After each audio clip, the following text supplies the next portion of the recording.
acclamer le Seigneur.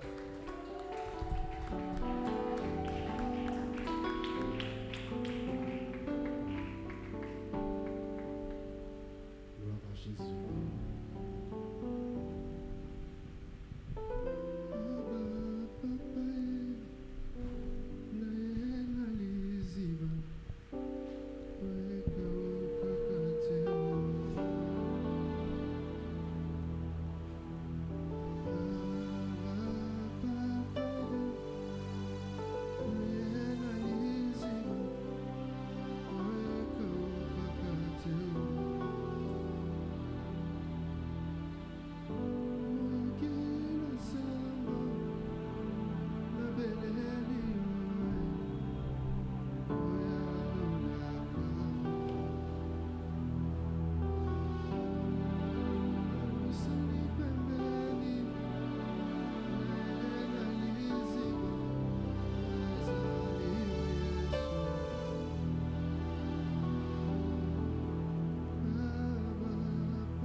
Éternel notre Dieu, nous te disons merci pour ce soir. Merci pour ta présence. Merci pour ta grâce. Père, c'est toi la source qui ne t'arrive jamais. Nous sommes venus encore puiser la force, puiser l'amour, puiser la joie, puiser la paix, puiser la grâce auprès de toi. Seigneur, permets que, en sortant de ces lieux, que nous puissions sortir avec quelque chose. Que nous ne rentrions pas de nos maisons telles que nous étions venus. Merci pour le dépôt que tu nous donnes, Seigneur. Merci pour ta grâce. Au nom de Jésus-Christ, nous avons ainsi prié. Amen. Gloire au Seigneur. Est-ce qu'on peut acclamer? On acclame Jésus. Gloire à Dieu, vous pouvez reprendre vos places s'il vous plaît. Je bénis le Seigneur pour cette soirée. Je dis merci à Dieu vraiment pour cette opportunité. J'ai dit énormément merci à maman et papa. L'opportunité qu'ils m'ont accordé de me tenir devant vous. Merci également à vous tous, mes frères et sœurs qui êtes là ce soir. Que le Seigneur vous bénisse abondamment. Pendant un moment, nous allons commencer une série d'enseignements.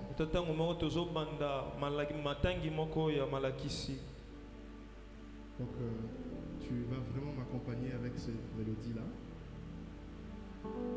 Donc, le thème de notre série d'enseignements, c'est enfant, fils ou mercenaire.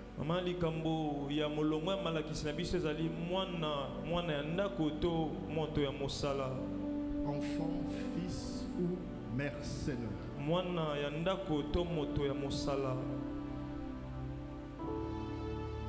Alors je donnerai le canevas de l'enseignement. Nous commencerons par une introduction. Et dans l'introduction, il sera donc question de circonscrire le chose ou le concept auquel nous sommes en train de partager.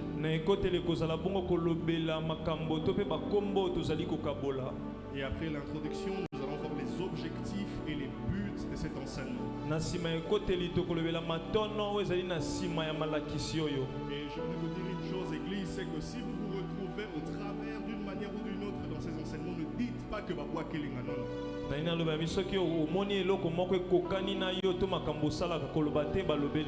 Parce qu'il y a souvent cette mentalité où les gens pensent que lorsqu'on a prêché une parole et qu'il a touché son cœur, il s'est retrouvé quelque part, il dit ah, certainement ça on me parle à moi.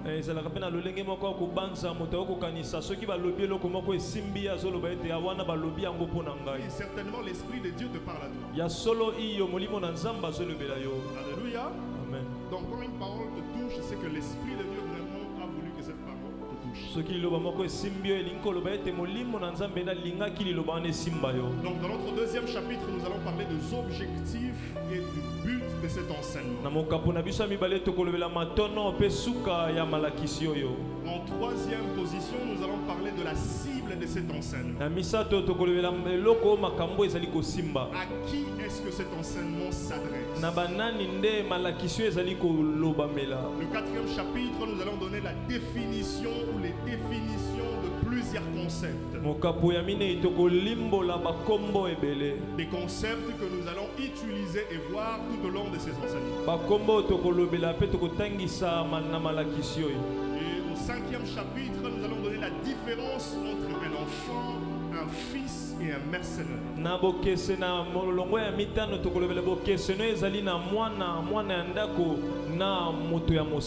Qu'est-ce qui différencie un enfant d'un fils et d'un mercenaire? Le sixième chapitre concernera la stratégie de l'ennemi pour détruire les fils.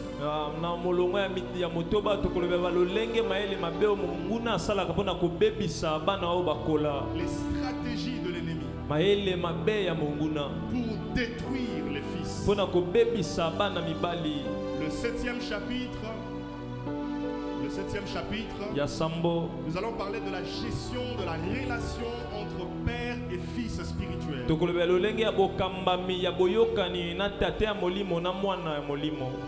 Et l'avant-dernier chapitre, le huitième chapitre, nous allons donner quelques leçons de loyauté à tirer de la vie de Jésus-Christ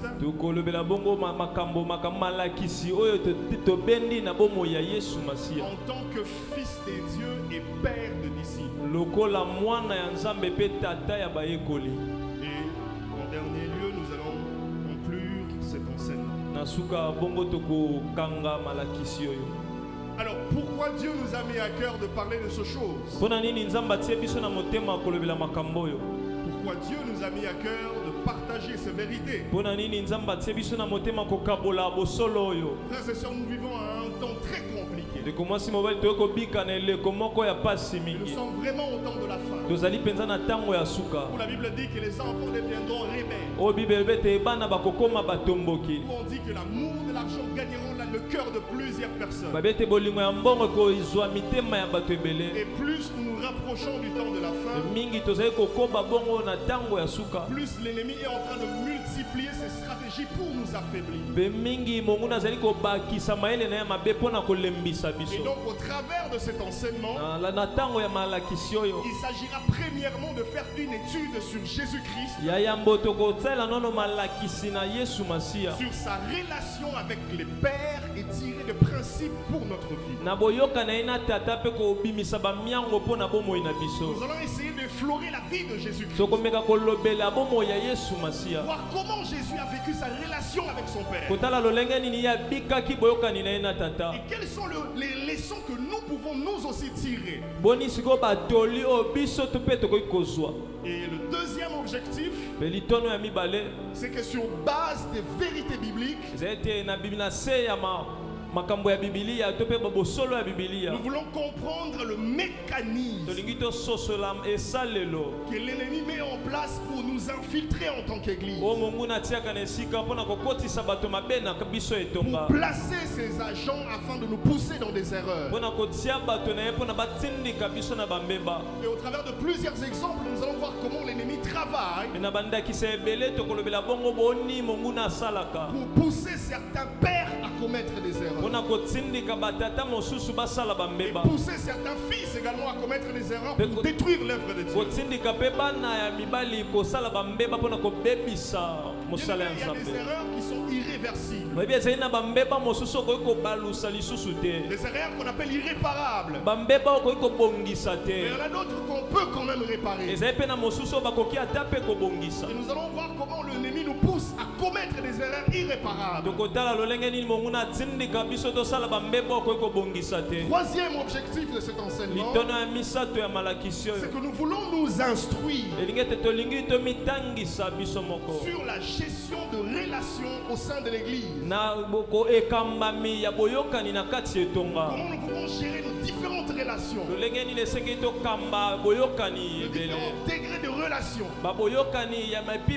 Relations avec les pères. Relations avec les filles. Relations avec les enfants. Relations avec les mercenaires. Quatrième objectif, il s'agira de nous ouvrir les yeux sur les enjeux spirituels qui se cachent derrière le mercenariat. Frères et sœurs, à chaque fois que l'ennemi frappe à la porte de ton cœur,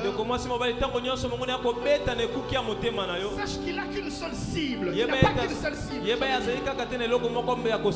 Il n'y a pas qu'un seul objectif à atteindre. Mais derrière tout ce que l'ennemi est en train de faire, il y a tout un tas de choses. Voilà pourquoi j'aimerais te dire, ne prends pas ta vie à la légère. Il y a tellement des enjeux spirituels autour de ta vie. Le diable sait que s'il arrive à t'avoir, c'est plusieurs générations qui seront affectées. Il sait que s'il arrive à t'avoir, c'est plusieurs destinées qui sont touchées. Donc il y a tellement des enjeux spirituels, familiales, beaucoup d'enjeux tout autour de nous. Et nous voulons prendre conscience de cela. Le cinquième objectif, c'est qu'au travers de ces enseignements, nous voulons tous ensemble prendre conscience de la rancœur.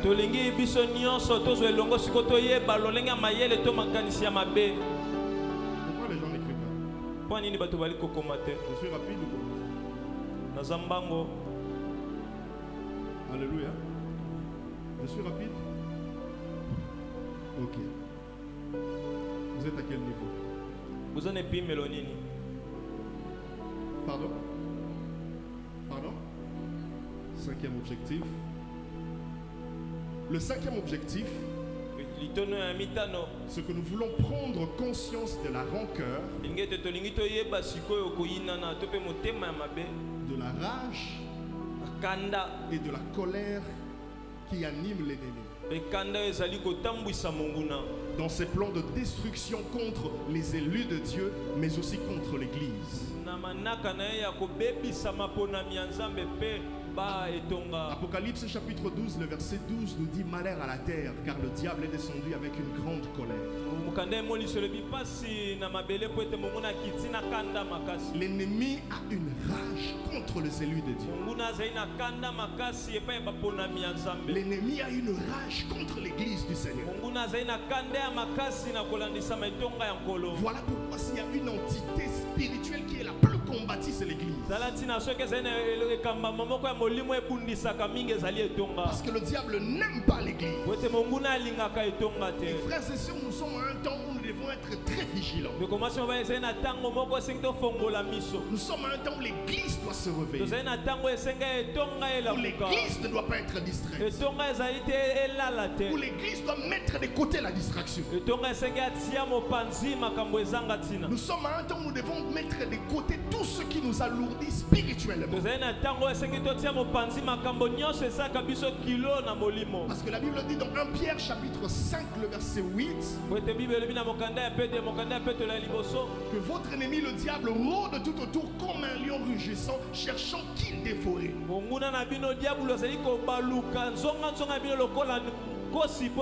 quand le diable rôde, il ne rôde pas en vain. Il sait ce qu'il cherche. C'est-à-dire que si quelqu'un se laissait distraire, si quelqu'un baissait la garde, il deviendra la cible et la proie de l'ennemi. Si une église se laisse distraire, elle sera la proie de l'ennemi. Et l'ennemi va dévorer. Le sixième objectif, l'objectif,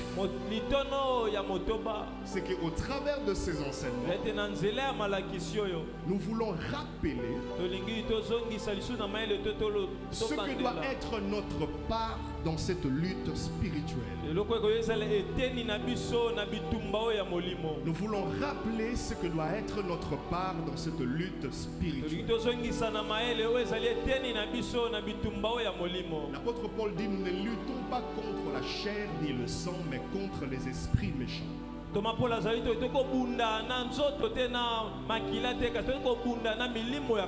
luttons contre les esprits méchants, contre les principaux, les démons, les dominations. Nous luttons contre tout un système du mal. Et dans cette lutte, chacun de nous a une part de responsabilité. Et au travers de ces enseignements, nous verrons ce que Dieu attend de nous comme notre part de responsabilité dans ce combat spirituel. Frères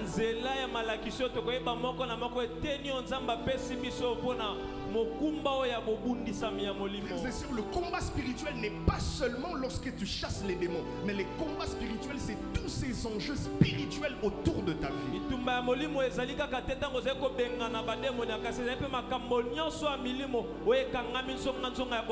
Il y a des choses qui se passent dans ta vie qui ne sont pas normales. Je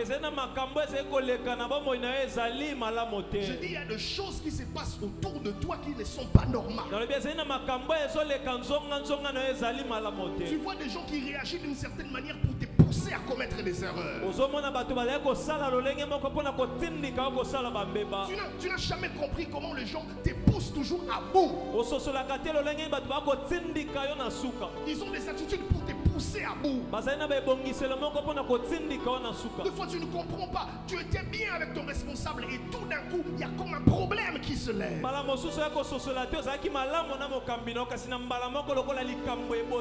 là il y a des attitudes qui te poussent à autre chose, à commettre l'irréparable. Vous allez comprendre qu'un enfant qui était calme et timide, tout d'un coup l'enfant change. Cet homme qui était doux et tendre, tout d'un coup il change d'attitude. Il devient quelqu'un emporté de colère, enflé d'orgueil. Et lorsqu'il commet un certain acte, et il commence à regretter plus tard. Il y a tellement des enjeux spirituels. Voilà pourquoi, frères et sœurs, ne prenez toujours pas toutes choses de manière naturelle. Il y a tout un plan, il y a tout un complot mis en place autour de ta vie, qui parfois te pousse à commettre l'irréparable, qui parfois te pousse à dire la phrase que tu ne devrais pas dire, qui parfois te pousse à prendre la décision que tu ne devais pas prendre, qui parfois te pousse à commettre des choses et à regretter après. Non, ce n'est pas normal. Ce n'est pas ton responsable. Ce n'est pas ton pasteur. Ce n'est pas ta soeur ni ton frère. Mais derrière lui, il y a tout un système, tout un complot dans le monde spirituel contre ta vie. Et nous voulons comprendre comment l'ennemi travaille, parfois pour affaiblir les ouvriers du Seigneur, pour détruire l'église du Seigneur. On verra quelqu'un qui était très zélé, motivé à servir le Seigneur, mais après un petit problème, il commence à se rétracter, se relâcher. Mais des fois il ne comprend pas qu'il y a tout un enjeu spirituel autour de sa vie. Parce que généralement lorsque le diable veut frapper une brebis, il commence par l'isoler. Parce qu'il sait que lorsqu'il est dans ces groupes, dans la chaleur, le berger, il est sous la protection du berger. Alors je vais commencer à l'isoler petit à petit pour mieux le frapper et l'achever. Donc Donc il y a tellement des enjeux spirituels. Septième objectif, c'est qu'au travers de ces enseignements, nous voulons nous équiper pour vivre une vie chrétienne victorieuse. Nous équiper pour vivre une vie chrétienne victorieuse. Dieu nous a appelés à une vie chrétienne victorieuse. Dieu ne nous a pas appelés à une vie chrétienne nonchalante. Dieu ne nous a pas appelés à la légèreté. Dieu ne t'a pas appelé à monter, descendre. Dieu t'a appelé à une vie chrétienne victorieuse. Il t'a appelé d'aller de gloire en gloire. Bien-aimé, j'aimerais qu'au soir de notre vie, que nous puissions faire le même discours que l'apôtre Paul a fait. J'ai combattu le bon combat. J'ai gardé une bonne conscience. J'ai gardé la foi. Je ne me suis pas compromis. Et désormais la couronne de gloire m'est réservée. Bien-aimé, au soir de la vie du prophète Samuel, la Bible dit qu'il se tient devant le peuple et il pose une question que personne n'a pu répondre. Il dit: celui d'entre vous qui me reproche de quelque chose, celui d'entre vous qui a à me dire, à redire sur ma vie, à redire sur mon témoignage, à redire sur mon intégrité, à redire sur mon ministère, à redire sur ma marche, qu'il ouvre la bouche et qu'il parle. Et la Bible déclare que personne n'a su parler. Alléluia. Alléluia. Alors, à qui est-ce que ce message s'adresse? Par cet enseignement, j'aimerais premièrement parler aux nouveaux convertis. Il n'y a pas longtemps, tu as donné ta vie à Jésus. J'aimerais te dire que depuis le moment où tu as donné ta vie à Jésus, tu as déclaré une guerre à l'ennemi. Voilà pourquoi tu entends les gens te dire: petit tikanayo, bandiga bongo, topé sur un mois aux ongles, topé sur une année, tu vas rentrer. Tu seras comme nous. J'aimerais te dire, toi qui as donné ta vie nouvellement à Jésus, ne te laisse pas distraire par ce que tu as trouvé. Tu n'es pas obligé de faire comme les aînés font. Sois conscient de ton appel. Sois conscient de ta destinée. Sois conscient de l'appel des dieux que tu as écouté. Sois conscient de ton avenir avec Dieu. Tu as un défi à relever. Ne te laisse pas distraire par le vieux prophète. Ne te laisse pas distraire par ceux qui ont déjà abandonné Dieu ou ceux qui sont distraits. Reste focus sur l'appel de Dieu. Deuxièmement, j'aimerais m'adresser aux anciens convertis, à ceux qui ont donné leur vie à Jésus depuis des années. Ça fait des années que vous marchez avec le Seigneur. Un relâchement vous a vaincu. Vous avez réduit votre vitesse. L'apôtre Paul qui s'adresse aux Galates, il dit: qui vous a ensorcelé, vous qui courez bien? Vous avez commencé par l'esprit, maintenant vous êtes devenu charnel. Il arrive qu'au fil des années, à force de marcher avec le Seigneur, qu'on commence à se lasser et se fatiguer.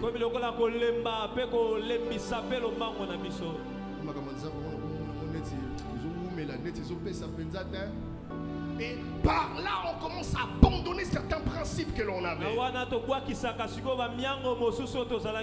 commence à abandonner certaines disciplines fondamentales.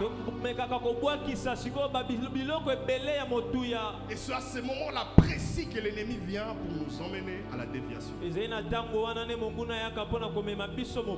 Voilà pourquoi la Bible dit qu'il vaut mieux la fin d'une chose que son bien commencer, c'est une bonne chose, mais comment tu finis? Troisième cible, ce message s'adresse aux jeunes serviteurs et ministres de Dieu. Aux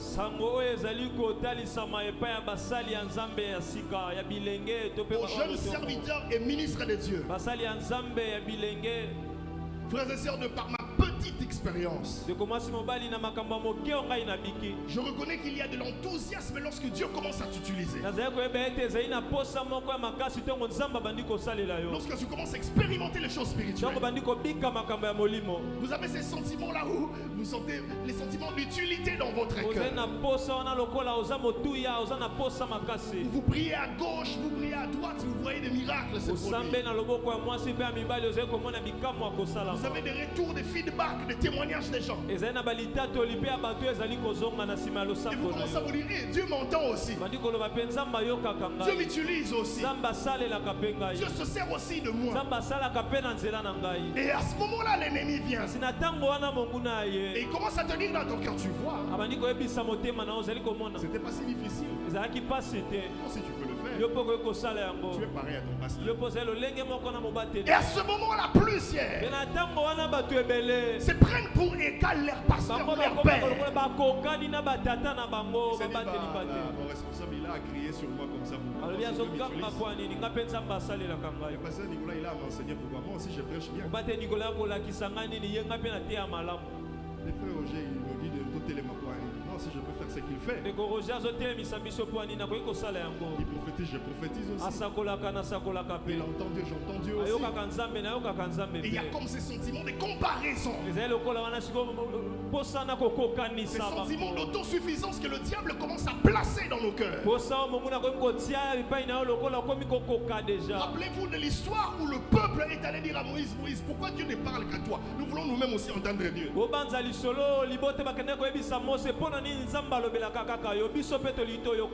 Moïse, Dieu a dit, ok, laisse-les venir. Ils sont allés à la montagne pour écouter Dieu. Ils ont écouté des tonnerres. Ils ont dit, Moïse, pardon, on va mourir. Toi-même, hein, parle à ton Dieu. Et puis tu nous rapportes seulement les messages. Vous avez voulu écouter Dieu. Le chemin est là, allez écouter Dieu.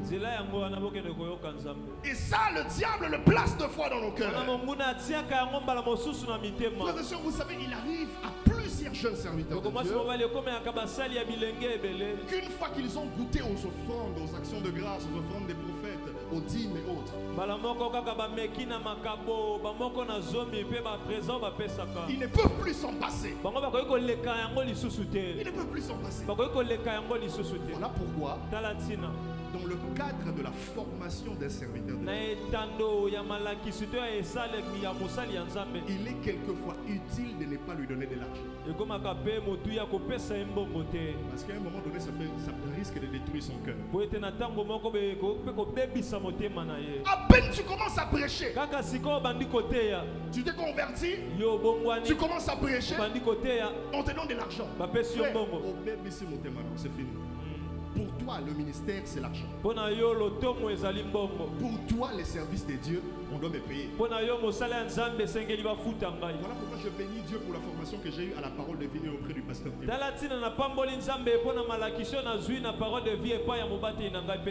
Le pasteur Emma un jour. C'était plusieurs fois. On va prier quelque part. On nous donne l'argent. Elle refuse de nous donner. Et c'était une formation. Parce qu'elle voulait éprouver nos cœurs. Et cette épreuve-là, il y avait quelqu'un qui avait échoué. Alléluia. Il y a à un moment donné, Il faut au message ça monter maintenant ma parole. Comme il va que Nzambe pesa ngate no sele. Amen. Nzamba sele ngate ngano sele. Et vous allez remarquer que ceux qui ne demandent pas, ceux qui ne cherchent pas, ils attirent ces choses. Alléluia. Quatrième cible. Ce message s'adresse à ceux qui sont proches des hommes de Dieu. Ou ceux qui vivent une relation de proximité avec les hommes de Dieu. Vous savez, il arrive qu'à force de côtoyer les choses saintes, on s'y habitue et on perd la notion du sacré.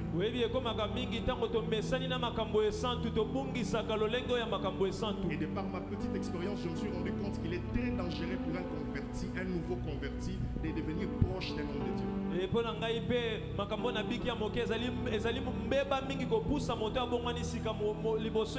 C'est très dangereux pour un nouveau converti de devenir proche d'un homme de Dieu ou proche des hommes de Dieu. Parce qu'il ne sait pas faire la part de choses. Il risquerait un jour de voir la nudité de l'homme de Dieu, le rapporter dehors et ça lui porte malédiction. La nudité, ce sont les erreurs. Et chaque homme de Dieu a sa nudité à lui. Moïse avait sa nudité. Élie avait sa nudité. Chaque homme de Dieu, chaque serviteur de Dieu, au-delà de sa spiritualité, il a un côté qui n'est pas beau à voir. Et Dieu permet que tu sois proche d'un homme de Dieu et que tu découvres où voir sa nudité, voir ses erreurs, voir son côté humain, voir ses insuffisances. Tu vas être très prudent parce que ça peut être glissant pour toi et tes maudits. Alléluia. Alléluia. Amen. Toujours important de faire la part des choses. Alors définissons le concept que nous allons utiliser.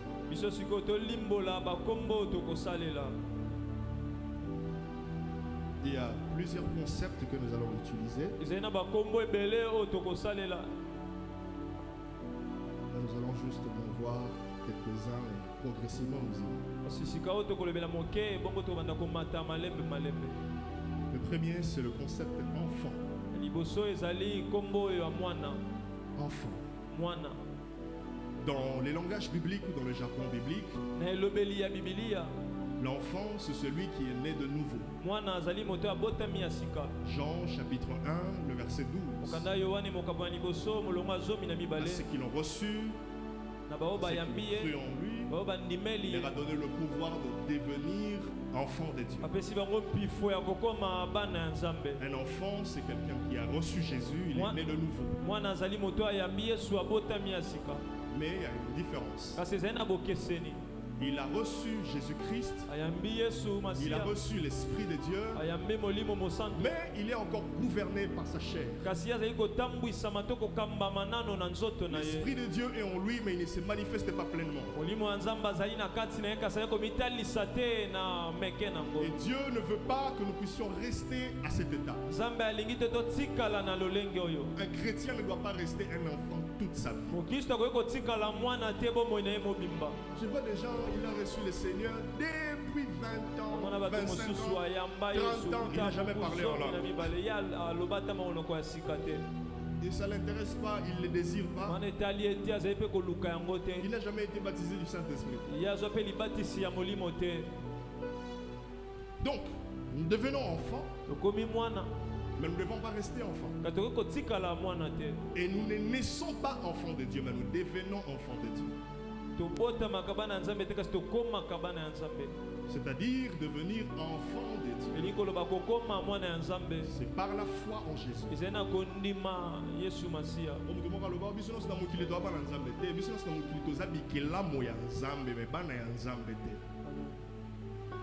moto nyonso na mokili azali ekelamu ya nzambe, mais mwana na nzambe ezali oyo andimeli Yesu Kristo lokola mobikisi pe mokonzi na ende akomi mwana na Nzambe. Donc il y a une différence. Ceux qui ont cru en Jésus sont nés de nouveau. Ils sont devenus enfants de Dieu. Au-delà du statut de créature de Dieu, ils deviennent enfants de Dieu. Il y a une relation maintenant qui s'établit avec Dieu. Une relation de paternité s'établit. Et nous sommes appelés à grandir. Et quand un enfant ne grandit pas, c'est bizarre. C'est qu'il a un problème de croissance. Et il y a plusieurs chrétiens qui ne grandissent pas. Ils ont des problèmes de croissance spirituelle. Ils sont chocorés spirituellement. Ils ont la chocore spirituelle. Et vous allez remarquer que plusieurs ne grandissent pas parce que ils sont tellement dans beaucoup de choses que ça leur étouffe et ça leur empêche de grandir.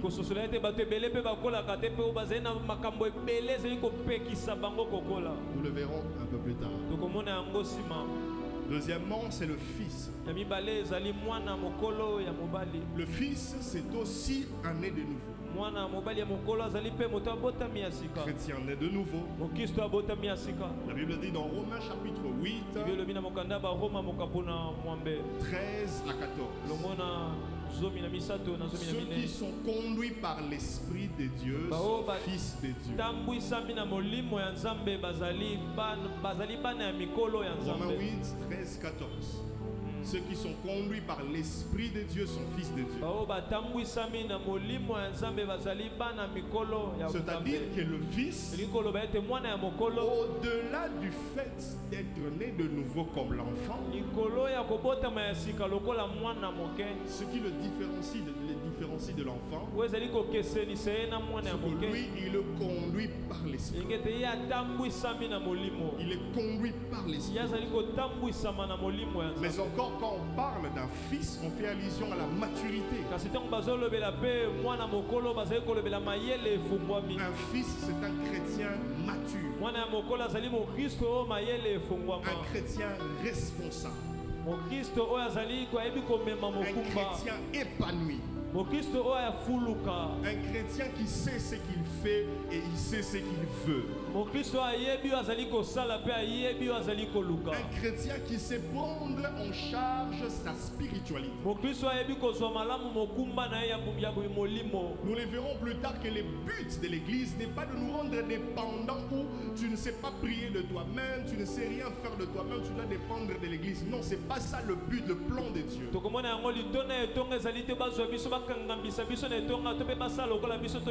L'église est un centre de formation. C'est un peu comme vous allez à l'université, on vous forme, on vous apprend les notions de base. On vous donne la matière et vous allez maintenant dehors affronter la vie. C'est ça l'église. Venons à l'église pour être équipés, préparés, formés afin d'affronter la vie. Donc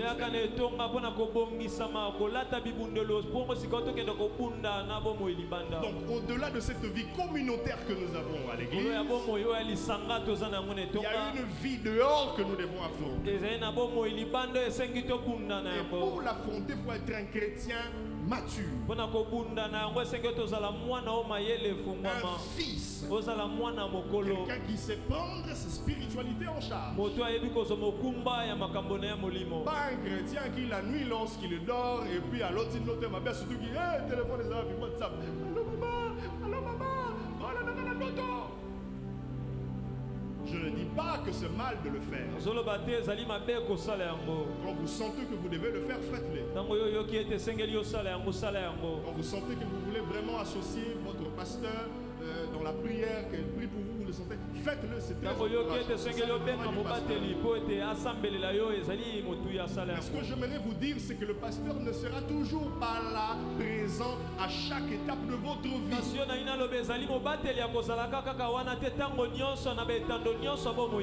Parce que lorsque l'on vient au Seigneur, on est d'ici, on devient disciple. On entre dans le disciple, là on est formé. Lorsqu'on est formé, on devient aussi formateur. Et ceux qui viendront après, c'est maintenant nous qui avons été formés qui devons les apprendre. Et ainsi de suite, la chaîne se suit. Et là, nous donnons du repos au pasteur. La première génération vient, les pasteurs les requis. La deuxième génération vient, ils sont équipés par la première. La troisième génération vient, elles sont équipées par la deuxième. C'est comme un escalier qui se suit. Et là, le pasteur peut se reposer et rester sur les grandes lignes. Et commencer peut-être à s'occuper de ceux qui sont encore faibles, les encourager, les attirer, ainsi de suite. C'est à cette église que le Seigneur nous veut. Et nous atteignons ce degré de maturité. Chacun de nous peut devenir responsable de sa spiritualité. Chacun de nous peut prendre en charge sa vie spirituelle. Malheureusement, plusieurs enfants de Dieu, si pendant toute l'année l'église n'organise pas une retraite, lui-même ne sera pas arrêté. Si l'église n'organise pas un jeûne, lui-même ne peut pas jeûner. Si l'église n'organise pas un programme d'évangélisation, nous devons témoigner notre foi. Il ne peut pas le faire lui-même, témoigner de Jésus.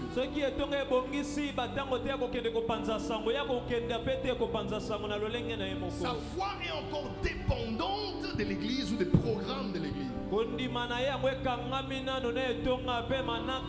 un tel chrétien, il n'est pas encore arrivé au stade de fils. Il est encore enfant. Et souvenez-vous, l'apôtre Paul dit, aussi longtemps que l'héritier est un enfant, il n'est pas différent du serviteur. On ne laisse pas l'héritage aux enfants, on laisse l'héritage aux fils. Le plus grand regret d'un père, lorsqu'il veut, il sent son départ, c'est lorsqu'il sent qu'après lui, ça sera la cacophonie. Il s'est dit, toutes ces années de durs labeur, ces petits vont le foutre en l'air.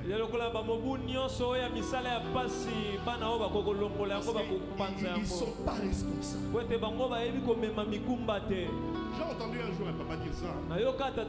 C'était un politicien, on lui a demandé quelle est ta plus grande peur dans la vie. Il a dit, ma plus grande peur, c'est si aujourd'hui je partais, comment vont rester mes enfants? Comment vont rester les enfants? Dieu est là. Parce que lui-même il sait que ces petits-là, si je les laisse comme ça, ils ne sont pas responsables. Ils vont vraiment tout foutre en l'air.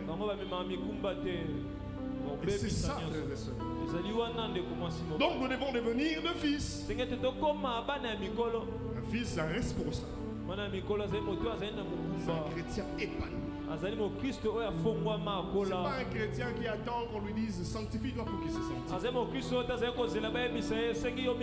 C'est pas un chrétien qui attend qu'on lui dise consacre-toi pour qu'il se consacre. Il sait lui-même que je dois me garder pur pour mon Seigneur. Que je dois me garder pur pour mon service. Nous le verrons plus tard. Troisième concept. Et je pense que le dernier concept que nous allons voir ce soir, c'est le concept père.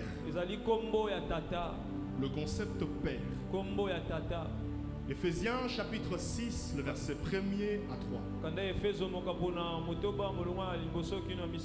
Bible dit, enfants, obéissez à vos parents selon le Seigneur. D'autres versions disent dans le Seigneur. C'est-à-dire que dans le Seigneur, il y a des parents que Dieu nous donne. Il y Il y a certains courants qui disent que non, à l'église on ne peut pas appeler les gens pères. Il y a que Dieu qui est notre Père.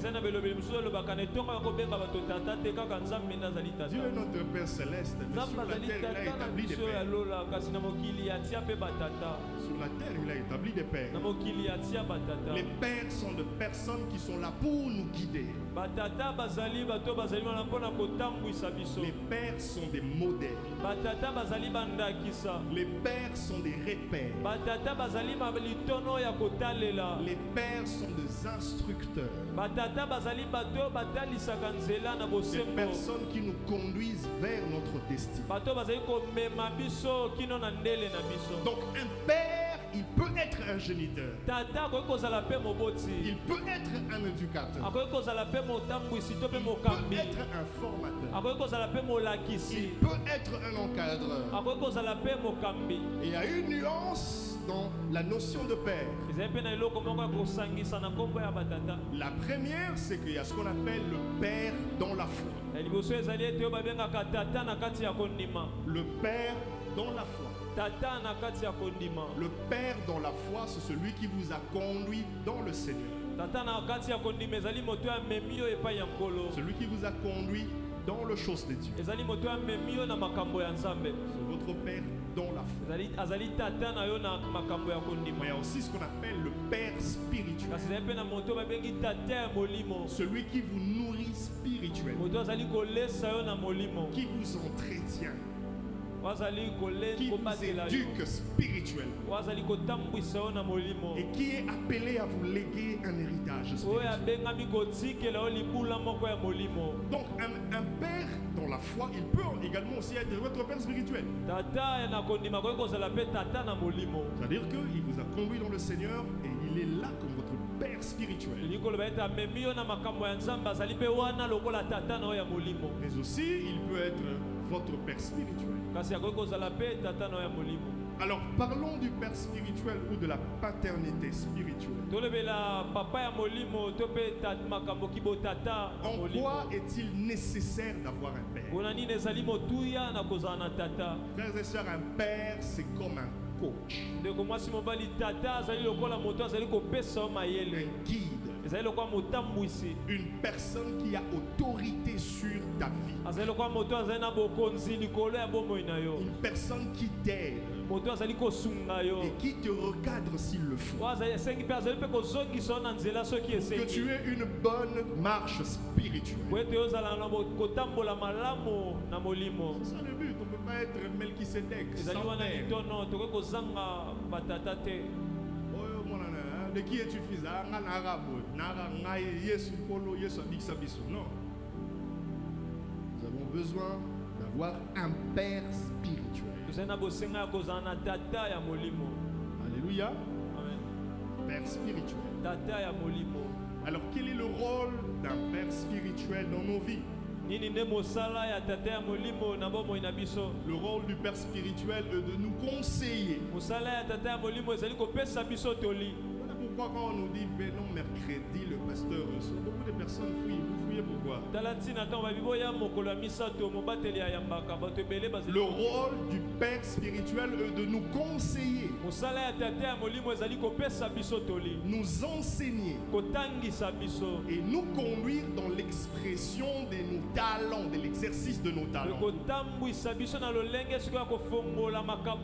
en vue du ministère auquel nous sommes appelés. C'est-à-dire le Père est là pour te guider, te conduire, t'enseigner dans l'expression de tes talents en vue du ministère auquel tu es appelé. Et ici, j'aimerais donner cette nuance. Tu n'as pas forcément besoin d'avoir un père musicien parce que tu es chanteur. Non.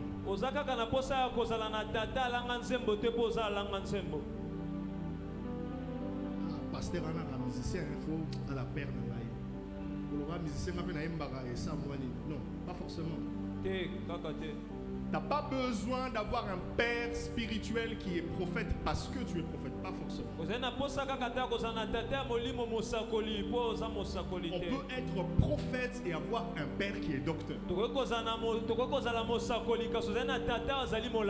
être prophète et avoir un père qui est pasteur.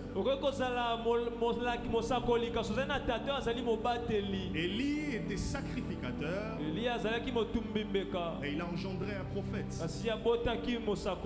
Donc on peut être évangéliste et engendrer un docteur. Alléluia. Alléluia. Donc, c'est ça le rôle d'un père spirituel. Un père spirituel, c'est aussi celui à qui l'on confie nos péchés particuliers.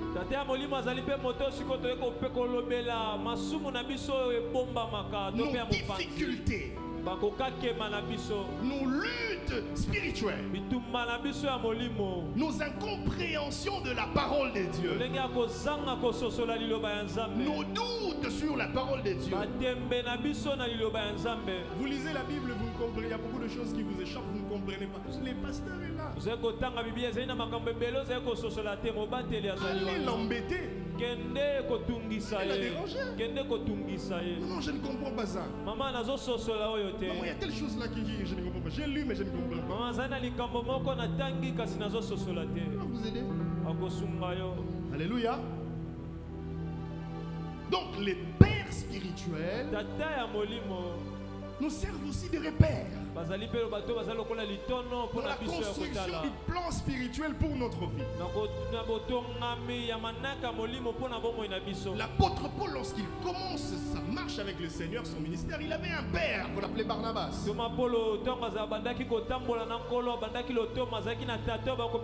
c'est même Barnabas qui lui a introduit. Il lui a introduit. Donc nous devons avoir une autorité spirituelle au-dessus de nous qui pourra veiller sur nous. Le rôle du père, c'est que le père sert aussi de couverture spirituelle. Beaucoup de gens qui s'exposent inutilement. Ils font le service de Dieu sans une quelconque paternité. Ils s'exposent inutilement. Vous allez voir quelqu'un qui fait des services. Il s'expose inutilement. Sans la bénédiction de son père, sans la couverture de son père, il s'expose. Alors, pour finir, quels sont les critères de choix d'un père spirituel?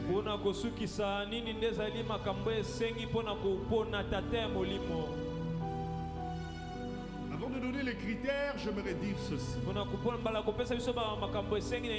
Un père spirituel peut être un homme ou une femme. Vous allez pas dire, mais pasteur, vous parlez des pères, mais vous faites allusion aux femmes. Un père spirituel peut être un homme ou une femme. Amen. Amen. Alléluia. Amen. Alors, il y a deux critères importants pour le choix d'un père spirituel. Le tout premier, c'est la maturité. La maturité. La maturité. On parle de la maturité. On fait allusion à plusieurs aspects. Par exemple, un aspect très simple. Le nombre d'années de la personne dans la foi. Frère, tu peux prendre quelqu'un comme ton père spirituel. Quelqu'un qui s'est converti hier.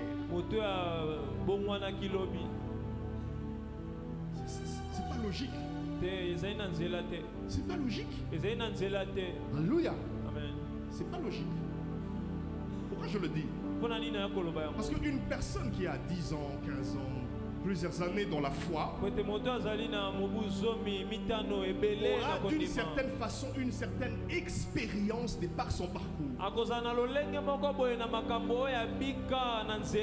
Et certainement un peu plus de sagesse parce que il a vécu beaucoup de choses. Ce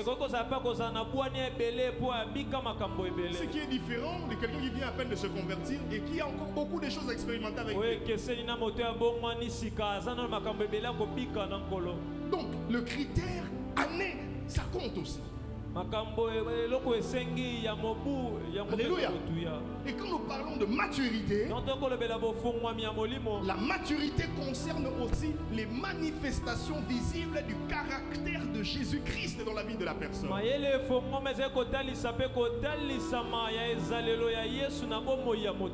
manifestation visible du caractère de Jésus-Christ. Quelqu'un que tu prends comme père spirituel. Est-ce que cette personne manifeste le caractère de Jésus-Christ? Notamment l'humilité.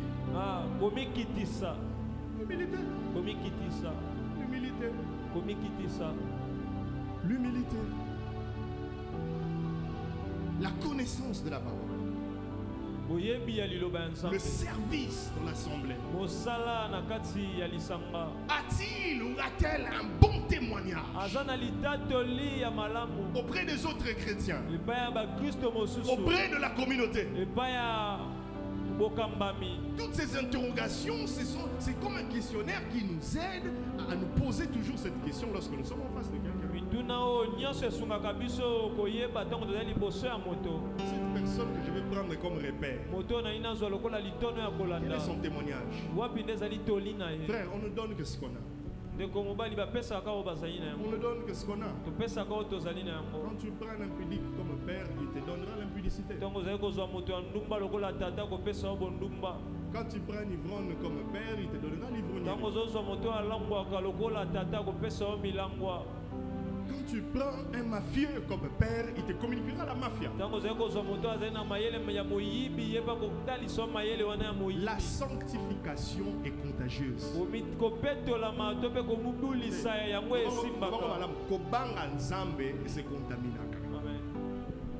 Amen.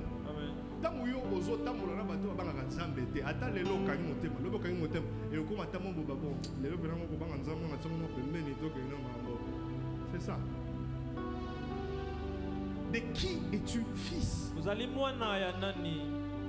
qui es-tu fils? De qui es-tu fils? Alléluia. Et nous verrons même plus tard où est-ce qu'on doit donner la dîme. Parce qu'il y a de ces gens, son père dans la foi, qui lui a introduit, qui lui a mis à Jésus en 1970. Il le doit dire de la règle à dîme. Oh, il y a mis à Jésus en 1970. Mais tu es un père spirituel qui te nourrit, qui t'enseigne, qui te montre le voie de Dieu. Alléluia. Amen. Le deuxième et dernier critère où nous allons finir, c'est le feeling et la compatibilité. Le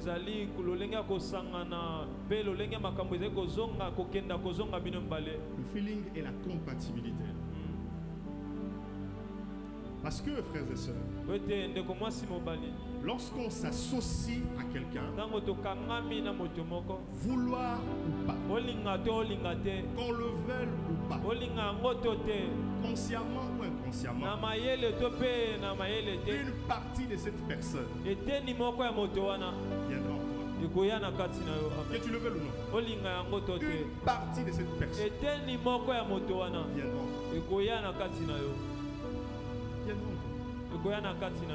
Si vous allez voir, vous allez aller dans les endroits où les enfants savent déjà comment le père réfléchit. Vous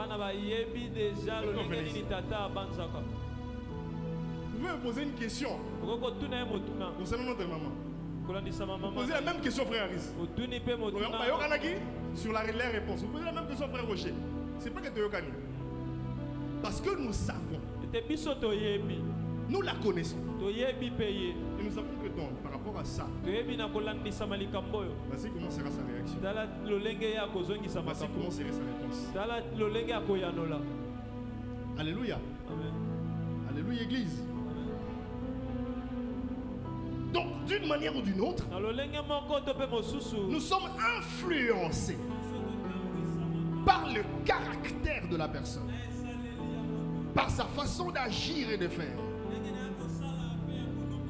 Prenons une partie de lui. Prenons une partie de lui. Alléluia. Et c'est par là que nous allons nous arrêter pour ce soir. Dieu voulant, prochainement, nous allons continuer sur d'autres concepts à développer. En conclusion pour ce soir, c'est que le Seigneur attend de nous de grandir. De grandir. Hier, enfant. Aujourd'hui, fils. Demain, père. Amen. Amen. Prions le Seigneur.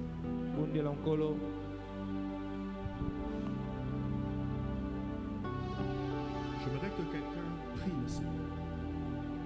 Que tu dises à Dieu, Seigneur,